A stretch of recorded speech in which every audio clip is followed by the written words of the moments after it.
हर हर महादेव दोस्तों, आज है 5 सितंबर और केदारनाथ धाम में मौसम पूरी तरह से साफ बना हुआ है। मगर दोस्तों, कल केदारनाथ धाम में बहुत ही ज़्यादा मात्रा में ओले गिरे थे। दोस्तों, कल सुबह से मौसम पूरी तरह से साफ बना हुआ था जिस प्रकार आज मौसम है। मगर दोस्तों, दोपहर बाद 2 बजे के करीब दोस्तों बहुत ही काफ़ी समय तक दोस्तों करीब आधे घंटे तक ओले गिरते रहे और केदारनाथ धाम में पूरी तरह से अफरा तफरी मच गई थी। दोस्तों, तो अगर आप केदारनाथ धाम में यात्रा करना चाहते हैं तो अपने साथ में कुछ ज़रूरी चीज़ें ज़रूर लेके आइए दोस्तों, जैसे रेनकोट हुआ, छाता हुआ, गर्म कपड़े हुए। दोस्तों, ओले गिरने के बाद में ठंड भी बहुत ही ज़्यादा बढ़ गई थी। दोस्तों, अभी जैसे आप देख रहे हैं धूप निकली हुई है, ऐसी धूप अगर निकली हुई रहती है तो केदारनाथ धाम में आपको जैकेट्स वगैरह भी पहनने की कोई ज़रूरत नहीं होती। मगर दोस्तों, जब शाम होती है उसके बाद में ठंड बहुत ही ज़्यादा बढ़ जाती है, वह तो एक आम बात है दोस्तों। मगर आप केदारनाथ धाम में अगर यात्रा कर रहे हैं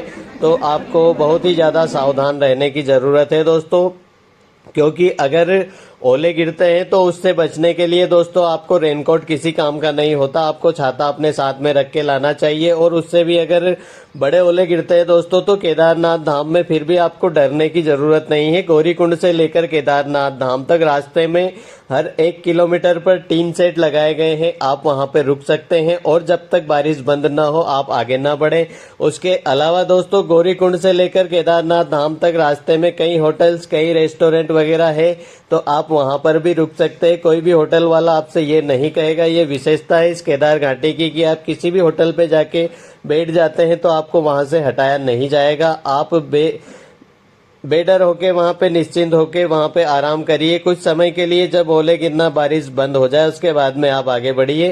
केदारनाथ धाम में दोस्तों अगर आप यात्रा कर रहे हैं तो सबसे बड़ी बात यह है कि आपको धैर्य रखना होगा। आप भागा दौड़ी में बिल्कुल यात्रा न करें, आराम से यात्रा करें। बारिश हो, मौसम खराब हो तो आप रुक जाएं कुछ घंटों के लिए, कुछ समय के लिए बारिश होती है, उसके बाद में बारिश बंद हो जाती है।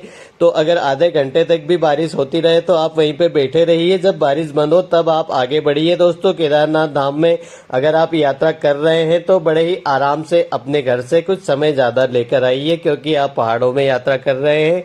आप पूरी तरह से सावधान रहिए, अलर्ट रहिए दोस्तों। और बात करते हैं आने वाले दिनों की दोस्तों, कल केदारनाथ धाम में करीब 3,500 से 4,000 व्यक्तियों ने महादेव के दर्शन किए थे और आने वाले दिनों में दोस्तों यह संख्या धीरे धीरे करके और बढ़ जाएगी। और दोस्तों, अभी केदारनाथ धाम में ठंड आप कह सकते हैं कि पिछले 8 से 10 दिनों से ठंड बहुत ही कम है। धूप निकलती है उस समय पे ठंड बिल्कुल नहीं होती, गर्मी लगने लग जाती है।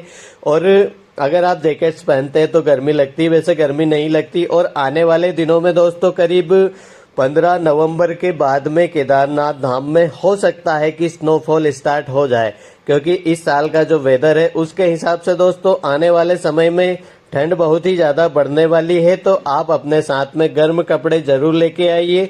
और आने वाले दिनों में दोस्तों मौसम जैसे ही केदारनाथ धाम में साफ होता है, जब बारिश पूरी तरह से रुक जाती है, उसके बाद में दोस्तों स्नोफॉल स्टार्ट हो जाती है। तो आने वाले दिनों में अगर आप केदारनाथ धाम में यात्रा करेंगे तो आपको हो सकता है स्नोफॉल भी यहाँ पे देखने को मिले।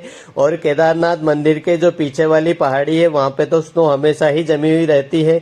बहुत सारे दोस्तों के कमेंट आ रहे थे कि स्नोफॉल कब देखने को मिलेगी। तो दोस्तों, स्नोफॉल में तो अभी 1 महीने का टाइम आप लेके चलिए, उसके बाद में ही केदारनाथ धाम में आपको स्नोफॉल देखने को मिलेगी। और अगर आपको महादेव के दर्शन करने हैं तो आप कभी भी केदारनाथ धाम में आकर दर्शन कर सकते हैं। शर्त सिर्फ इतनी सी है कि आप सावधानी से यात्रा करें, हड़बड़ाहट बिल्कुल ना करें।